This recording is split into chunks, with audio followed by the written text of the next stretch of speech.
Hello વિદ્યાર્થી મિત્રો, સ્વાધ્યાય આંકડાશાસ્ત્ર પ્રકરણ 13 ની અંદર આંકડાશાસ્ત્રમાં 13.2 આપણે પૂરું કર્યું બહુલક. પણ બહુલકની અંદર મિત્રો ક્યાંય ખૂટતી આવૃત્તિવાળો દાખલો નથી. એટલા માટે આપણે ખૂટતી આવૃત્તિવાળો બહુલકની અંદર પ્રેક્ટિસ બુકમાં સ્વાધ્યાય 13.2 ની અંદર જ દાખલા નંબર 2 છે એ ખૂટતી આવૃત્તિવાળો દાખલો છે. એમાં બહુલક આપેલા જ હોય છે. અહીં બહુલક 39 છે અને આપણે x મેળવવાનો છે. બધા દાખલાની અંદર અહીં સૌથી મોટી આવૃત્તિ આપણે જોતા હતા, સૌથી મોટી આવૃત્તિ કઈ છે, પણ અહીંયા તો ખૂટતી આવૃત્તિ કઈ છે આપણે ખ્યાલ જ નથી. તો અહીં બહુલક ઉપર વહી જવાનું. તો અહીં બહુલક 39 છે. અહીં બહુલક 39 આપેલ છે, જે કયા વર્ગની અંદર સમાયેલા 39 છે એ આપણે જોવાનું છે. આની અંદર 39નો સમાવેશ છે કે આની અંદર? તો 35 થી 45ની વચ્ચે 39 ક્યાંક હશે. તો અહીં બહુલક 39 આપેલ છે, જે 35 થી 45ની અંદર સમાયેલ છે.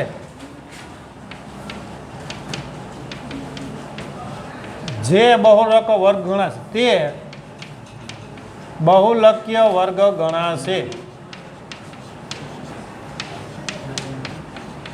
હવે આપને ખબર પડી ગઈ કે બહુલક જો ખૂટતી આવૃત્તિ હોય તો કઈ રીતના કરવાનું છે મિત્રો.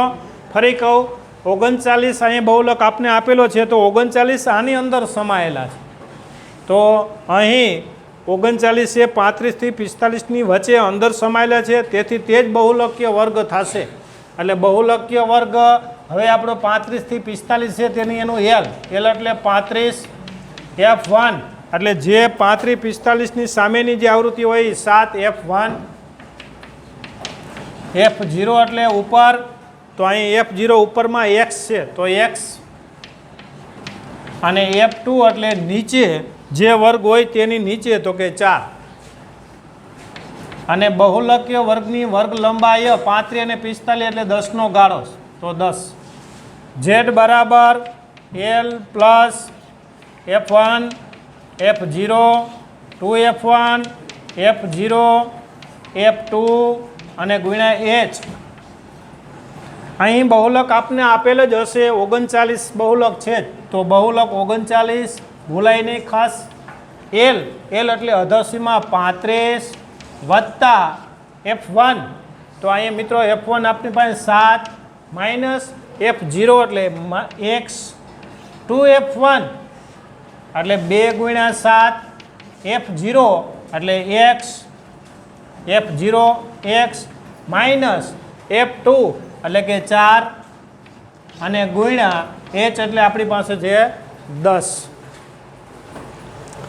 35ને આ બાજુ લઈ લ્યો, સ્થાન બદલે તો નિશાની બદલે. અહીંયા તેથી 39 માઇનસ 35 બરાબર 7 માઇનસ x, એની સાથે ગુણાકારમાં લઈ લ્યો તો પણ ચાલે. તો 10 7 માઇનસ x છેદમાં 7 દુ 14 માઇનસ x અને માઇનસ 4. 39માંથી 35 જાય, તેથી એટલે કે 4 બરાબર અહીંયા 10નો ગુણાકાર કરો તો 10 સત્તા 70 અને 10 ગુણ્યા x એટલે માઇનસ 10x, અને છેદની અંદર આ 14 છે, આ માઇનસ 4 છે, એટલે 10 માઇનસ x, 10 માઇનસ x. જોજો આ 14માંથી 4 જાય તો 10 માઇનસ x. હવે આ ભાગાકારમાં છે અને અહીંયા ગુણાકારમાં લઈ લ્યો મિત્રો. 10 માઇનસ x બરાબર 70 માઇનસ 10x. અંદર ગુણાકાર કરો તો 40 માઇનસ 4x, અને અહીંયા બરાબર 70 માઇનસ 10x. હવે એક્સવાળા પદ આ બાજુ લઈ લ્યો, અને અચળ પદ છે એને ઓલી બાજુ બરાબરની ઓલી બાજુ લઈ લ્યો, તો માઇનસ 4x. આ માઇનસ 10x બરાબરની આ બાજુ આવશે તો પ્લસ 10x બરાબર 70 તો હતા જ ત્યાં. આ 40 આ બાજુ છે તો ઓલી બાજુ જશે, તો સ્થાન બદલે તો નિશાની પણ બદલે. આ પ્લસ છે તો માઇનસ થશે.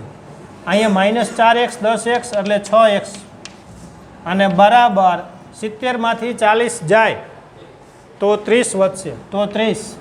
હવે મિત્રો જુઓ 6x બરાબર 30 આ ગુણાકારમાં છે, તો 30ના છેદમાં 6 એટલે 6 5 30. તેથી ખૂટતી આવૃત્તિ મિત્રો આપને 5 મળશે, જે આપણો જવાબ હશે. x